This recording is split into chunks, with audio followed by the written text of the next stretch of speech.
Movie की शुरुआत होती है ग्रेग विटल से, जो एक तलाकशुदा और मानसिक रूप से परेशान व्यक्ति है। पहले ही सीन में उसका बॉस उसे अपने ऑफिस बुलाता है। सचिव कहती है कि बॉस थोड़ी देर के लिए बाहर गए हैं, इसलिए उसे अंदर इंतजार करना होगा। ग्रेग बिना कुछ बोले ऑफिस के अंदर बैठ जाता है, लेकिन जब बॉस लौटता है तो सीधे उसे नौकरी से निकालने की बात करता है। यह सुनकर ग्रेग का चेहरा एकदम भावशून्य हो जाता है, जैसे उसने कुछ सुना ही ना हो। जैसे ही बॉस उसकी तरफ बढ़ता है, ग्रेग अचानक खड़ा होता है और उसे जोर से धक्का दे देता है। बॉस का सिर टेबल से टकराता है और वह तुरंत मर जाता है। घबराहट में ग्रेग उसकी लाश को पर्दे के पीछे छुपा देता है। तभी सचिव अंदर आती है और उसे लगता है कि बॉस अभी तक लौटे ही नहीं। ग्रेग बहाना बनाकर ऑफिस से बाहर निकल जाता है और वादा करता है कि वह बाद में वापस आएगा।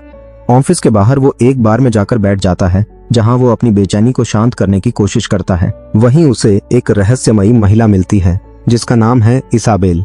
इसाबेल उसे अपनी मानसिक शक्ति दिखाती है और दावा करती है कि वह इस दुनिया की रचयिता है। उसने ग्रेग के बारे में सब पहले से जान रखा है, लेकिन बॉस की मौत जैसी स्थिति की उम्मीद नहीं थी। इसाबेल ग्रेग से कहती है कि अगर वो बाथरूम में जाकर उसके बॉयफ्रेंड से पीली माला लेकर आए तो वह उसे हत्या के आरोप से बचा लेगी। ग्रेग उसके कहे अनुसार बाथरूम जाता है, जहाँ कैमरून बेहोश पड़ा है। वह उसके हाथ से माला निकाल लाता है। इसाबेल उसे बताती है कि इन क्रिस्टल्स में इस झूठी दुनिया को नियंत्रित करने की शक्ति है। अब वो ग्रेग का हाथ पकड़ती है और समझाती है कि ये पूरी दुनिया असल में एक कंप्यूटर सिमुलेशन है, जो मानव दिमाग की न्यूरॉन्स पर आधारित है और इसे बदला जा सकता है। इस बीच ऑफिस में रखी बॉस की लाश अचानक हिलने लगती है और खुद ब खुद खिड़की से गिरकर सड़क पर जा गिरती है। ग्रेग भी घटनास्थल पर पहुंचता है ताकि बाकी लोग उसे वहीं देखकर समझें कि वो तो बाहर ही था, इसलिए किसी को उस पर शक नहीं होता। इसाबेल अब उसे अपने साथ कहीं और ले जाती है, एक नई और अनजानी दुनिया की ओर।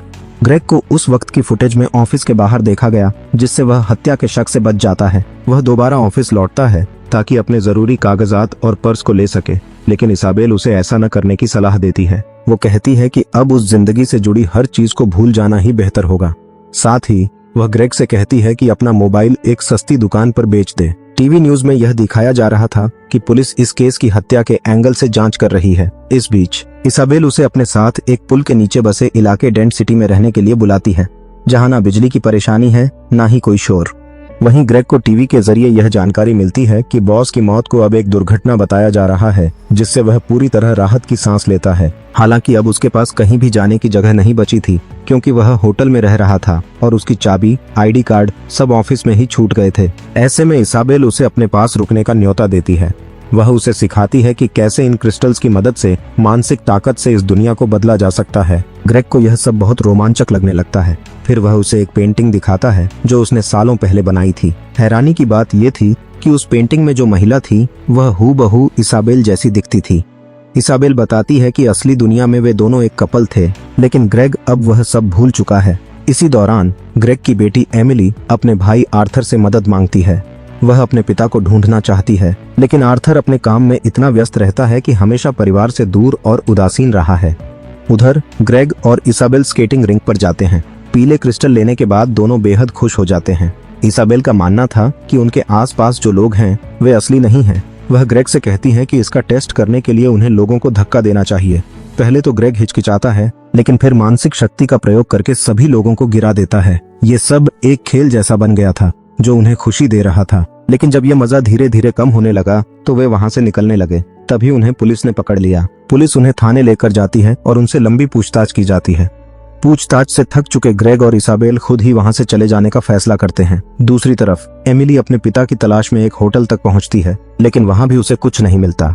इसाबेल ने ग्रेग को डिनर का ऑफर दिया और उसे खाने का ऑर्डर देने के लिए कहा, लेकिन जब इसाबेल थोड़ी देर के लिए वहां से गई तो ग्रेग अकेले ही एक कैफे की तरफ निकल गया। वहीं उसने अचानक इसाबेल को देखा। वो एक कार रोक रही थी और फिर खुद ही उसे चला रही थी। जब इसाबेल वापस आई तो उसने कहा कि उनके घर के पास एक व्यक्ति है जो सिंथेटिक क्रिस्टल से जुड़ा हुआ है और उन्हें उसे ढूंढना चाहिए। इसके बाद दोनों ने फैसला किया कि वे इस काम के लिए अलग अलग दिशा में जाएंगे। इसाबेल घर के अंदर गई और ग्रेग बाहर ही रुका रहा। इसी दौरान एमिली ग्रेग को ढूंढते हुए वहां आ जाती है और उससे निवेदन करती है कि वह उसके स्नातक समारोह में शामिल हो, लेकिन ग्रेग, जो इसाबेल का इंतजार कर रहा था, मना कर देता है। बावजूद इसके एमिली उसे माफ कर देती है। ग्रेग को यह देखकर झटका लगता है कि इसाबेल एमिली को देखकर कहती है, अरे ये तो बिल्कुल मेरी बेटी जेसी ही दिखती है, और ग्रेग से कहती है उसकी परवाह मत करो, वो असली नहीं है।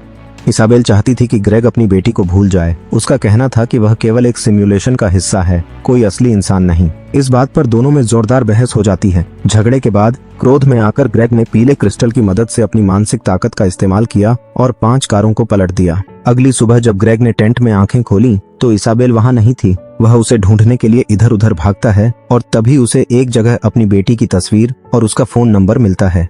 वो भागकर पास के टेलीफोन बूथ में कॉल करता है, लेकिन कोई जवाब नहीं मिलता। जब वह वापस आता है तो इसाबेल बेहद गुस्से में होती है। वह परेशान है कि ग्रेग कहीं खो ना जाए। वह फिर वही दावा दोहराती है कि एमिली एक सिमुलेशन है, कोई असली इंसान नहीं। लेकिन ग्रेग अब इस बात को यूं ही मानने को तैयार नहीं था, क्योंकि इसाबेल कभी कोई ठोस सबूत नहीं देती। फिर इसाबेल एक खास नीला क्रिस्टल निकालती है और ग्रेग से कहती है कि उन्हें इसका प्रयोग करके वहां से निकलना होगा। वह चाहती है कि वे दोनों 10-10 क्रिस्टल लें, लेकिन कुल मिलाकर उनके पास सिर्फ 16 क्रिस्टल थे। इसाबेल ने ग्रेग को समझाया कि यह कोई बड़ी बात नहीं है और उसे क्रिस्टल थमा दिए। जैसे ही ग्रेग क्रिस्टल को छूता है, वह खुद को एक अलग कमरे में पाता है। उस कमरे में बहुत सारे लोग कुर्सियों पर बैठे हुए थे और कंप्यूटर से जुड़े थे। तभी एक सहायक इसाबेल को डॉक्टर क्लेमेंस कहकर संबोधित करता है और उनकी स्थिति को लेकर चिंता जताता है। सहायक कहता है कि इसाबेल सिमुलेशन में इतने ज्यादा भावनात्मक रूप से जुड़ गईं कि उन्हें बीच में ही प्रयोग को छोड़ना पड़ा। डॉक्टर क्लेमेंस यानी इसाबेल क्रिस्टल की मदद से उस व्यक्ति तक पहुंचने में सफल हो जाती है जिसे उन्होंने सिमुलेशन में देखा था। जैसे ही उसे पहचाना, उसने तुरंत डॉक्टर से उस व्यक्ति का कनेक्शन काटने को कहा। सहायक तुरंत ग्रेग के स्थान पर गया और उसे पूछताछ करने लगा। जब यह पुष्टि हो गई कि एमिली भी उसी सिमुलेशन तकनीक की उपज है, तो ग्रेग और इसाबेल उस कमरे से बाहर आ गए। जो दृश्य उन्होंने वहां देखा वो किसी सपने की तरह था। चारों ओर सुंदर आकृतियां और पारदर्शी जीव थे। ये सब इतना धुंधला और असली सा लगा कि ग्रेग कुछ पल के लिए अवाक रह गया। इसाबेल ने समझाया कि ये दूरस्थ संचरण तकनीक है। इसकी मदद से लोग अपने घरों से ही अपने अवतार को भेजकर संवाद कर सकते हैं। फिर वह ग्रेग को एक खूबसूरत समुद्र तट की ओर ले गई। चारों ओर की सुंदरता देखकर ग्रेग खुद को रोक नहीं सका और सोचने लगा कि ये सब वो कैसे भूल सकता है। इसाबेल ने उसे स्नेह भरे स्वर में सांत्वना दी और कहा कि समय के साथ सब कुछ फिर से याद आने लगेगा। इसके बाद उसने ग्रेग को उनका रहने का स्थान दिखाया। ग्रेग को तब एहसास हुआ कि वह अब वास्तव में असली दुनिया के नजारों का सामना कर रहा है। उधर सिमुलेशन में एमिली अब भी अपने पिता की तलाश में भटक रही है, लेकिन असली दुनिया में ग्रेग अपनी पत्नी इसाबेल के साथ बैठकर एक शांत और सुकून भरा रात्रि भोजन कर रहा है। एक साधारण लेकिन गर्मजोशी भरी जिंदगी जी रहा है। इसाबेल ने ईमानदारी से स्वीकार किया कि उन्होंने नीले क्रिस्टल की कमी के बावजूद मोनी प्रोग्राम को बीच में छोड़ने का निर्णय लिया, जिसके चलते ग्रेग की कुछ यादें खो गईं। फिर उन्होंने भूतकाल को याद किया, जब दुनिया प्रदूषण और गरीबी में डूबी हुई थी। लेकिन स्वचालन तकनीक, प्रगति और क्षुद्र ग्रह की मदद से अब सब कुछ बदल चुका है। इसाबेल ने मानवीय उपकरण की बात की, जो इंसानों के विचारों को स्क्रीन पर मूर्त रूप में दिखा सकता है। इससे व्यक्ति अपनी कल्पनाओं को भी जीवंत होते देख सकता है। उन्होंने बताया कि कैसे सिंथेटिक बायोलॉजी ने पारिस्थितिक संकट को सुलझाया और कैसे क्षुद्र ग्रह ने वैश्विक अर्थव्यवस्था को समृद्ध बनाया। आज का इंसान हर वर्ष $5 लाख तक कमा सकता है और अपने मनपसंद जीवन को जी सकता है, बिना किसी थकाऊ काम के। धरती अब पहले से कहीं ज्यादा सुरक्षित और समृद्ध हो चुकी है।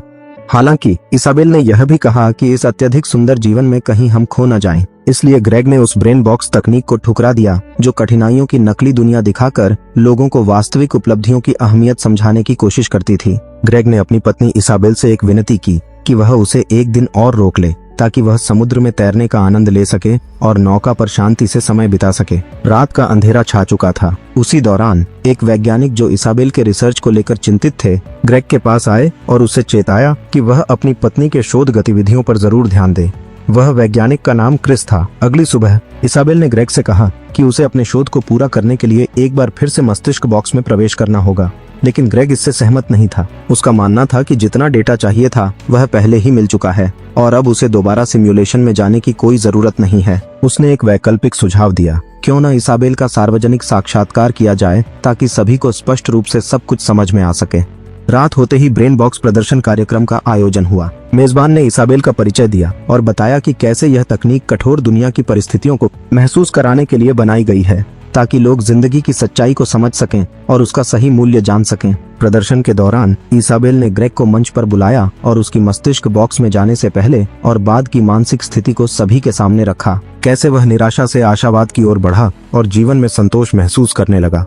लेकिन तभी ग्रेग की नजर हॉल में बैठी एमिली पर पड़ी। वह हैरान रह गया, क्योंकि वह वहां कैसे हो सकती थी। जब तक वह कुछ समझ पाता, एमिली रहस्यमय तरीके से गायब हो गई। ग्रेग ने इसे भ्रम माना, लेकिन तभी उसे फिर से पारदर्शी एमिली की झलक दिखाई दी। वह उसके पीछे चल पड़ा। एमिली ने उससे कहा कि वह और उसका भाई अपने पिता को बहुत याद करते हैं। ग्रेग ने स्पष्ट किया कि वो एक भौतिक अस्तित्व नहीं है, लेकिन एमिली ने उसके साथ अपने बचपन की यादें साझा की और उसे उस दुनिया में लौट आने की गुहार की जहां वह रहना चाहती है। उधर कार्यक्रम स्थल पर अफरा तफरी मच गई। इसाबेल खुद को इस भीड़ के बीच पाकर घबरा गई और उसने तुरंत ग्रेग को पुकारा। उसी पल एमिली फिर से गायब हो गई। ग्रेग ने पीले क्रिस्टल को मजबूती से थाम लिया और मानसिक शक्ति से भीड़ को पीछे धकेल दिया। इस घटना को देखकर इसाबेल स्तब्ध रह गई, क्योंकि ऐसी शक्तियां असली दुनिया में संभव नहीं थीं। लेकिन अब सब कुछ उलझ चुका था। सिमुलेशन और असल दुनिया की सीमाएं टूटने लगी थीं। तभी उन्हें एहसास हुआ कि नीले क्रिस्टल का थोड़ा सा अंश लेने की वजह से वे अब असली दुनिया में भी उसकी शक्तियों को महसूस कर पा रहे हैं। स्थिति गंभीर थी, समाधान की जरूरत थी, लेकिन नीला क्रिस्टल केवल सिमुलेशन वर्ल्ड में मौजूद था। इसलिए दोनों ने फिर से कुर्सी पर लेटकर मस्तिष्क बॉक्स में प्रवेश करने का फैसला किया। अब एक बार फिर से इसाबेल सिमुलेशन की दुनिया में ग्रेग को ढूंढने के लिए आगे बढ़ी और उसे एक बार के बाहर ऑफिस के सामने खड़ा पाया। ग्रेग चौंक गया जब उसने देखा कि उसके पुराने सहकर्मी, यहाँ तक कि वह बॉस जो खिड़की से गिर गया था, इस 20वीं काल्पनिक दुनिया में जिंदा हैं। वह सच्चाई जानने की कोशिश करता है, लेकिन इसाबेल उसे रोक लेती है और उसे याद दिलाती है कि यह सब एक सिमुलेशन दुनिया की कल्पना है, न कि हकीकत। नीले क्रिस्टल को हासिल करने के लिए ग्रेग और इसाबेल ने एक राहगीर से डकैती की। उसकी गाड़ी और सामान छीनकर वे सीधे केंडो की प्रयोगशाला पहुंचे। केंडो ने क्रिस्टल देने का वादा तो किया, लेकिन उसकी कुछ संदिग्ध हरकतों ने इसाबेल का ध्यान खींचा। जैसे ही वह घंटी बजाने के लिए बढ़ा, इसाबेल ने तुरंत उस पर गोली चला दी। बाद की जांच में पता चला कि केंडो के पास कोई हथियार नहीं था, लेकिन इसाबेल को पूरा विश्वास था कि उसने एक संभावित खतरे को खत्म किया है। उसकी जेब से उन्हें नीले क्रिस्टल का एक पैकेट मिला। इसके बाद वे वहां से भाग निकले। पुलिस ने तुरंत उनका पीछा करना शुरू कर दिया। उधर एमिली को जब अपने पिता की इन हरकतों का पता चला तो वह अपने भाई के साथ सीधे कैंपिंग साइट की ओर निकल पड़ी। पुलिस ने कैंप को चारों तरफ से घेर लिया और आत्मसमर्पण की चेतावनी दी। इसाबेल ने जैसे ही क्रिस्टल गिनने शुरू किए तो पता चला कि उनकी संख्या काफी कम है, इतनी कि केवल एक ही इंसान को असली दुनिया में वापस भेजा जा सकता है। इसाबेल ने जल्दबाजी में एक खास डिवाइस तैयार की और वह ग्रेग को सौंप दी। उसने खुद को बलिदान देने की पेशकश की, लेकिन ग्रेग इस पर पूरी तरह यकीन नहीं कर पाया। वह टूटने लगा। उसने अपनी बेटी की कल्पना की और उस दुनिया को छोड़ने से मना कर दिया। उसे वह दुनिया अब सुंदर लगने लगी क्योंकि वहाँ उसकी बेटी एमिली थी। उसी पल एमिली ब्रिज की ओर दौड़ती हुई आई और अपने पिता से आत्मसमर्पण करने की विनती की। वह चाहती थी कि उसका पिता जिंदा रहे। ग्रेग ने फैसला लिया कि वह रुकेगा। इसाबेल ग्रेग की सुरक्षित वापसी सुनिश्चित करने के लिए कैंप के बीचों बीच गई ताकि पुलिस का ध्यान भटका सके। ग्रेग ने मौके का फायदा उठाया और वाहन की आवाजों में छिपते हुए वहां से निकल गया। अब वह एक पुनर्वास क्लिनिक में भर्ती हुआ जहां उसकी जैसी मानसिक स्थिति वाले और लोग थे। वहां उसने डॉक्टरों को उस लड़की के बारे में बताया जो उसे अपने पिता के रूप में देखती थी। कैसे उसने उसे बिना किसी शर्त के अपनाया और उस पर भरोसा किया। लंबे समय तक उपचार के बाद एक दिन ग्रेग एक पार्क की बेंच पर बैठा था। तभी उसकी बेटी एमिली वहां आई। उसने अपने पिता से गले लगकर कहा कि उसे गर्व है कि उसने अपनी नशे की आदतों पर जीत पाई है। उसने अपने दिल की सारी भावनाएं बिना किसी झिझक के उसके सामने रखी और इसी के साथ मूवी यही खत्म हो जाती है। तो दोस्तों, अगर आपको ये कहानी अच्छी लगी हो तो वीडियो को लाइक और चैनल को जरूर सब्सक्राइब करें। ऐसी ही अनोखी और रहस्यमयी फिल्मों की कहानियां हम लेकर आते रहेंगे। तो मिलते हैं अगली मूवी में एक नई कहानी के साथ।